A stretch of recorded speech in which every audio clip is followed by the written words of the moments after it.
Rows of corn in the field where Squinty the comical pig was lost were like the streets of a city.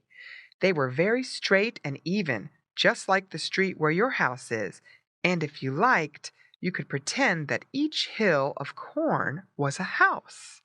Perhaps Squinty pretended this, if pigs ever do pretend. At any rate, the little lost pig wandered up and down in the rows of corn, peering this way and that to see which way to go so he could get home again. He began to think that running away was not so much fun as he had first thought. "Oh, dear," Squinty grunted in his funny squealing voice. "I wonder if I'll ever see my mamma and papa again." Squinty ran this way and that, up and down the rows of corn, and you can easily imagine what happened. He soon became very tired. "I think I will take a rest," thought Squinty, talking to himself, because there was no one else to whom he could speak. I think the little pig would have been very glad just then to speak even to Don, the dog, but Don was not there. Squinty, wondering what happened to little pigs when they were lost, and if they ever got home again, stretched out on the dirt between two rows of corn. It was shady there, but overhead the hot sun was shining. Squinty's breath came very fast, just as when a dog runs far on a warm day. But the earth was rather cool, and Squinty liked it. He would much rather have been down by the cool brook, but he knew he could not have a swim in it until he found it. And just now he seemed a good way off from it. Poor Squinty! It was bad enough to be tired and warm, but to be lost was worse, and to be hungry was worse than all, especially to a little pig. And more than this, there was nothing to eat. Squinty had tried to nibble at some of the green corn stalks, but he did not like the taste of them. Perhaps he had not yet learned to like them, for I have seen older pigs eat corn stalks. And pigs are very fond of the yellow corn itself. They love to gnaw it off the cob and chew it just as you chew popcorn. But the corn was not yet ripe, and Squinty was too little to have eaten it if it had been ripe. Later on he would learn to do this. Just now he cared more about finding his way home and also finding something that he could eat. For some time the little lost pig rested on the cool earth in the shade of the rows of corn. Then he got up with a grunt and a squeal and began rooting in the ground. "Perhaps I may find some potatoes or some pigweed here," thought Squinty. "Who knows?" But all he could root up with his queer rubbery nose was some round stones. Some of these were brown and looked so much like the little potatoes that Squinty tried to chew one. But when he felt the hard stone on his little white teeth, he cried out in pain. "Ouch!" squealed Squinty. "That hurt! Those are funny potatoes. I never knew they could be so hard." Later on he learned that what he supposed were potatoes were only stones. You see, it takes a little pig some time to learn all the things he needs to know. Squinty let the stone roll out of his mouth, and he looked at it with such an odd look on his face, peering at it with his squinty eye and with one ear cocked up sort of sideways, that if you had seen him you could not have helped laughing. No one could if they had seen Squinty then, but there was no one in the field to watch him. "Well," thought Squinty after a bit, "this will never do. I can't stay here. I must try to find my way back home. Let me see. What had I better do? I guess the first thing is to find that field of real potatoes and not the make-believe ones like this." And he pushed the stone away with his nose.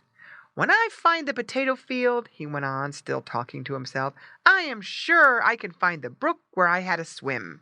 And when I find the brook, I will know my way home, for there is a straight path from there to our pen." So Squinty started off once more to walk through the rows of corn. As he walked along on his little short legs, he grunted and rooted in the earth with his nose. Sometimes he stumbled over a big stone or a clod of dirt and fell down. "Oh, dear!" exclaimed poor Squinty when he got up after falling down about 6 times. "Oh, dear! This is no fun. I wish I had stayed in the pen with my brothers and sisters. I wonder what they are doing now." Just then Squinty felt more hungry than ever, and he thought it must be feeding time back in the pen.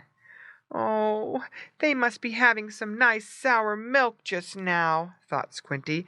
"How I wish I were back with them."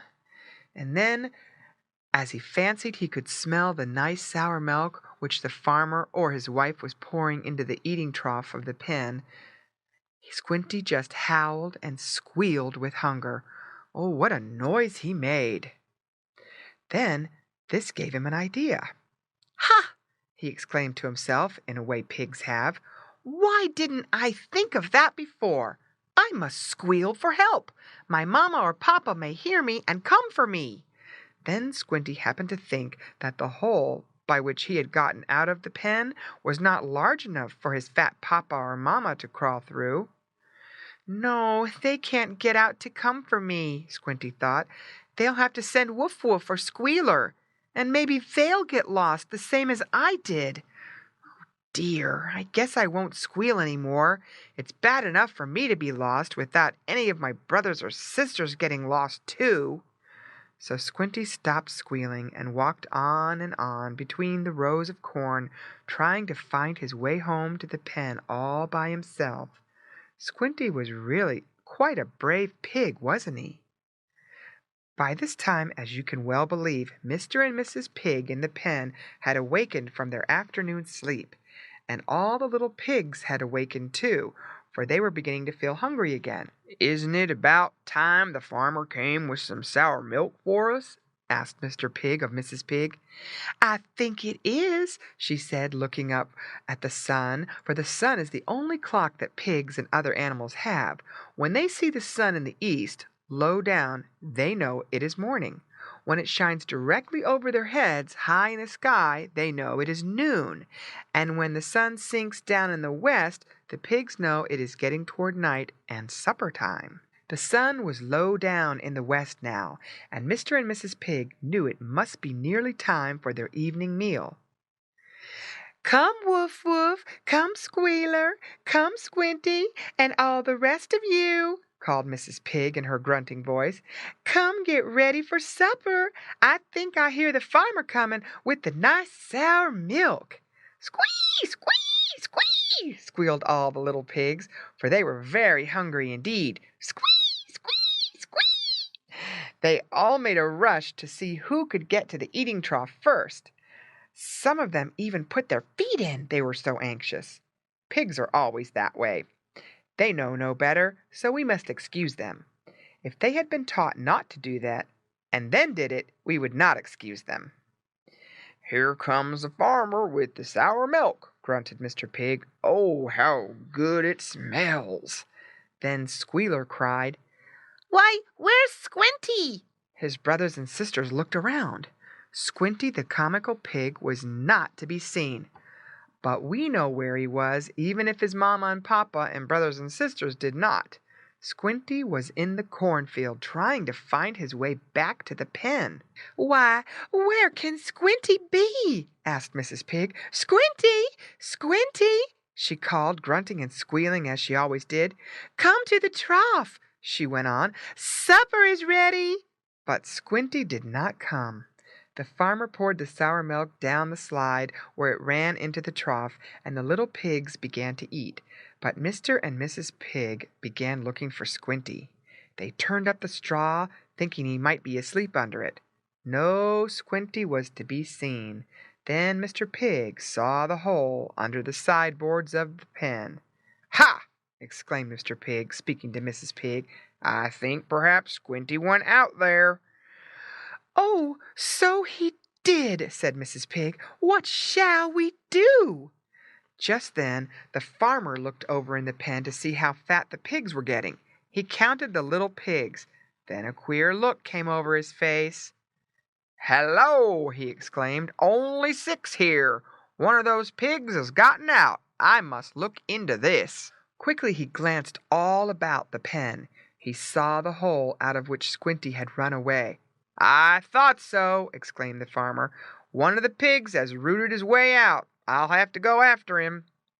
Here, Don, he called to his dog. A pig is loose. We must catch him. And he whistled for the big black and white dog, who ran up, barking and leaping about. At first Squinty's brothers and sisters were paying so much attention to drinking their sour milk, they did not notice what the farmer said, even though they missed Squinty at the trough. But when they heard the dog barking, they wondered what had happened. Then they saw their mamma and papa looking anxious and talking together in their grunting language, and Woof Woof asked, "Has anything happened?" "Squinty is lost," said Mrs. Pig, rubbing her nose up against that of Curly Tail, the littlest girl pig of them all. "He must have run out of the pen when we were asleep." "Oh, dear!" cried all the little pigs, and they felt very badly. "Never mind," said Mr. Pig. "I heard the farmer call Don the dog to go off and find Squinty. I think he'll bring him back." "Oh, but maybe Don will bite Squinty," said Woof Woof. "I guess not," answered Mr. Pig. "Don is a gentle dog. But anyhow, we want Squinty back, and the only way we can get him is to have the farmer and his dog go after him." The other little pigs finished their supper of sour milk, with some small potatoes which the farmer's wife threw into them. Mr. and Mrs. Pig ate a little, and then the farmer, after stopping up the hole where Squinty got out, so no more of the pigs could run away, started off over the fields, calling to his dog. "Bow wow! Bow wow! Bow wow!" barked Don. That meant, in dog language, "I'll find Squinty and bring him back." Meanwhile, Squinty had tried his best to find a way out of the cornfield, but all he did was to walk up one row and down another. If he had been tall enough to stand up and look over the tops of the cornstalks, he might have seen which way to go, but he was not yet large enough for that. Pretty soon Squinty looked up, and he saw that the sun was not as bright as it had been. Squinty knew what this meant. The sun was going down, and it would soon be night. "Oh, dear! I wonder if I shall have to stay out all alone in the dark night," thought poor Squinty. "Oh, I'll never run away again, never!" Just then he heard off through the rows of corn a dog barking.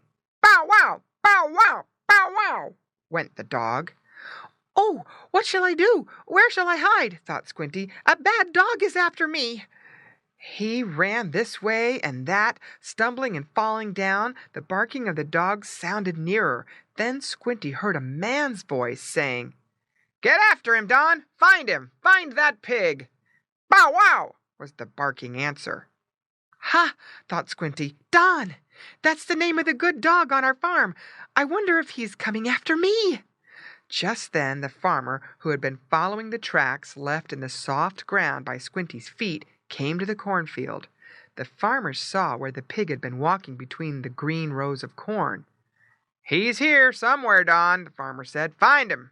"Bow wow!" barked Don. "I will." Just then Squinty stumbled over a big stone, and he could not help grunting. He also gave a little squeal. "Here he is, Don," called the farmer. "Take him by the ear and lead him back to the pen. Easy now." Squinty stood still. He did not want to run away from Don. Squinty was only too anxious to be found and taken home. The next minute, through the rows of corn, came bounding Don the dog. He was followed by the farmer. "Ah, there he is, the little runaway!" cried the farmer man as he saw the pig. "After him, Don, but don't hurt him." Don raced up beside Squinty and took him gently by the ear. "Bow wow!" barked the dog, and that meant, "Come along with me, if you please. You have been away from your pen quite long enough." Squinty gave a loud squeal when Don took him by the ear, but when the little pig found that the dog did not mean to hurt him, he grew quiet and went along willingly enough. "I must make that pig pen a great deal tighter if they're going to get out and run away every day," said the farmer to himself as he walked along behind Don and Squinty. Soon they were at the pig pen, and oh, how glad Squinty was to see it again! The farmer picked up the little pink fellow, now all tired out and covered with dirt, up in his arms and dropped him down inside the pen with the other pigs. "There!" cried the farmer. "I guess you'll stay in after this." "Bow wow!" barked Don, jumping about, for he thought it was fun to chase runaway pigs. And so Squinty got safely back home, but very soon he was to have some more adventures. Did you ever have a little brother or sister who ran away from home and was very glad to run back, or be brought back again by a policeman, perhaps? Of course, your little brother or sister may not have intended to run away. It may have been that they only wandered off around the corner toward the candy store and could not find their way back again. But when he or she did get home, how glad you were to see them, weren't you? It was just like that at the pen where Squinty the comical pig lived. When the farmer picked him up and dropped him down among his brothers and sisters in the clean straw, Wuff Wuff, Squealer, and Curly Tail and the others were so glad to see Squinty that they grunted and squealed and walked all over one another to be the first to get close to him. Oh, Squinty, where were you? "Where did you go?" "What did you do?" Weren't you awfully scared? "Where did the dog find you?" Did he bite you very hard?" These were some of the questions Squinty's brothers and sisters asked of the little runaway pig. They pressed close up to him, rubbing their funny, wiggly, rubber-like noses against him and snuggling up against him, for they liked Squinty very much indeed. Then, after the young pigs had had their turn, Mr. and Mrs. Pig began asking questions. "What made you run away?" asked Squinty's papa. "Oh, I wanted to have an adventure," said Squinty. "Well, did you have one?" asked his mamma. "Oh, yes, lots of them," answered the little pig, "but I didn't find very much to eat." Squinty was very hungry now. "Oh, dear!" exclaimed Mrs. Pig. "You are just too late for supper. It is all eaten up. We did not see that you were not here until too late. It's too bad." Squinty thought so himself, for the smell of the sour milk that had been in the feeding trough made him more hungry than ever. Squinty walked over and tried to find a few drops in the bottom of the wooden trough. These he licked up with his red tongue, but there was not nearly enough. "Ha! I guess that little pig must be hungry," said the farmer, looking down in the pen after he had put some more stones and a board over the hole where Squinty had gotten out. "I guess I'll have to feed him, for the others have had their supper." And how glad Squinty was when the farmer went over to the barrel where the pig's feed was kept and mixed a nice pailful of sour milk with some cornmeal and poured it into the trough. "Squee! Squee!" cried Squinty as he made a rush over to get his supper. "Squee! Squee!" cried all the other little pigs as they, too, made a rush to get more to eat. "Here! Hold on! Come back!" cried Mr. Pig. "That is Squinty's supper. You must not touch it. You've had yours." And he and Mrs. Pig would not let Squinty's brothers and sisters shove him away from the trough. For sometimes pigs are so hungry that they do this, you know. Being pigs, they know no better. So Squinty had his supper after all, though he did run away. Perhaps he should have been punished by being sent to bed without having had anything to eat. But you see, the farmer wanted his pigs to be fat and healthy, so he fed them well. Squinty was very glad of that. "Now, all of you go to sleep," said Mrs. Pig when it grew darker and darker in the pen. So she made them all cuddle down in the straw, pulling it over them with her nose and paws like a blanket to keep them warm. For only part of the pen had a roof over it, and though it was summer, still it was cool at night. But Squinty's brothers and sisters had no notion of going to sleep so soon. They wanted to hear all about what had happened to him when he had run away, and they wanted him to tell them of his adventures. So they grunted and whispered among themselves. "What happened to you, Squinty?" asked Wuff Wuff. "Oh, I had a fine swim in a brook," said Squinty. "I wish that had happened to me," said Wuff Wuff. "What else?" "I found a nice field of corn," went on Squinty, "but I did not like the taste of it. I got lost in the cornfield." That's too bad, said Woof Woof. "Did anything else happen?" "Yes, I found some pigweed and ate that, and some little potatoes." "Oh, how nice!" exclaimed Twisty Tail. "I wish that happened to me. Did you do anything else, Squinty?" "Yes," said the comical little pig. "I saw something I thought was a potato, and it jumped away from me. It was a hop toad." "That was funny," said Squealer. "I wish I had seen it. Did anything else happen?" "Yes," said Squinty. "I thought I saw another potato, but when I bit on it, I found it was only a stone, and it hurt my teeth." "That's too bad," said Woof Woof. "I am glad that did not happen to me. Tell us what else you saw." But just then Mrs. Pig grunted out, "Come now, all you little pigs must keep quiet and go to sleep. Go to sleep at once." So Squinty and the others cuddled closer together, snuggled down in the soft straw, and soon were fast asleep. Now and then they stirred or grunted during the night, but they did not wake up until morning. They were running around the pen before breakfast, squealing as loudly as they could for the farmer to come and feed them. But the farmer had his cows and horses and chickens to feed, as well as the pigs, and he did not get to the pen until last.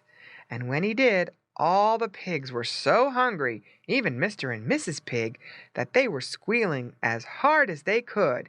"Yes, yes," cried the farmer, as though he were talking to the pigs. "I'm coming as fast as I can."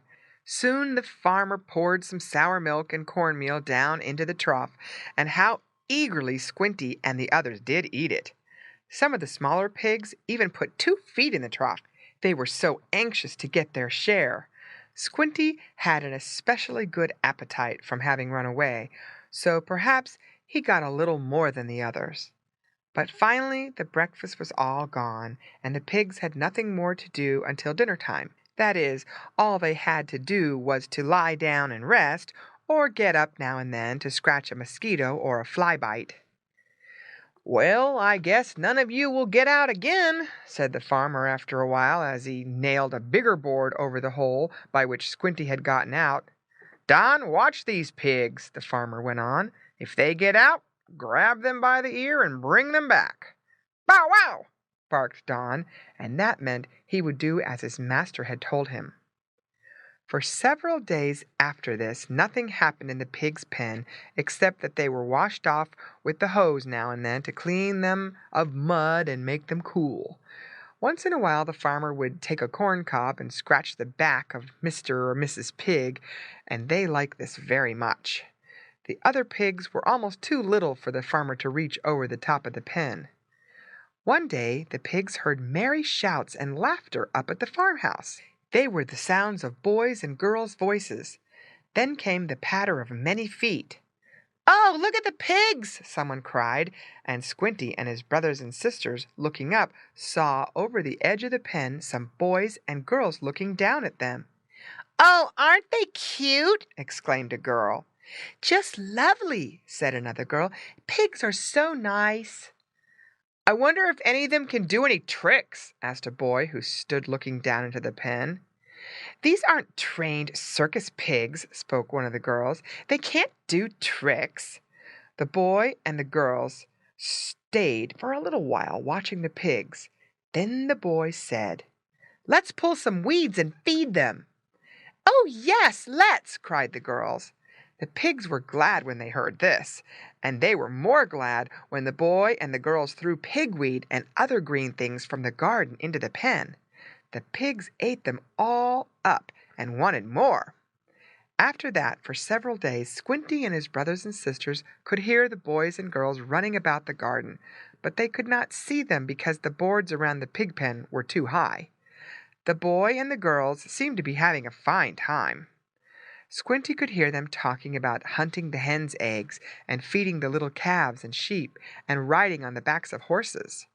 Then one day Squinty looked up out of the pen and, leaning over the top board, he saw the farmer, the boy, and another man. "Oh, Father!" exclaimed the boy. "Do let me have just one little pig. They are so nice." "A pig? cried Father. "What would you do with a pig in our town? We are not in the country. Where would you keep a pig?" "Oh, I could build a little pen for him in our yard. Look, let me have that one. He is so pink and pretty and clean." "Ha! So you want that pig, do you?" asked the farmer. The boy and his father and sisters were paying a visit to the farm. "Yes, I want a pig very much," the boy said, "and I think I'd like that one."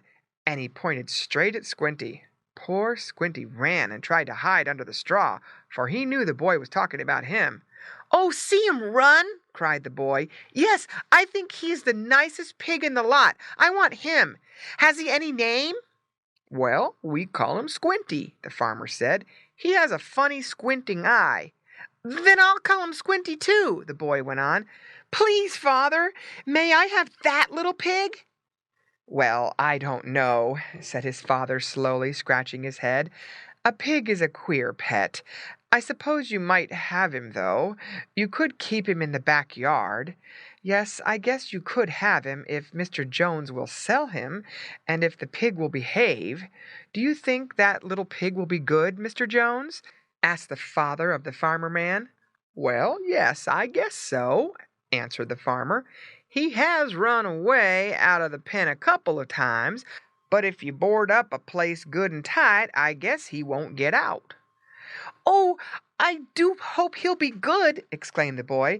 "I do so want a little pet pig, and I'll be so kind to him." When Squinty heard that, he made up his mind, if the boy took him, that he would be as good as he knew how. "When can I have my little pig?" asked the boy of his father. "Oh, as soon as Mr. Jones can put him in a box so we can carry him," was the answer. "We can't very well take him in our arms. He would slip out and run away." "I guess so, too," laughed the boy.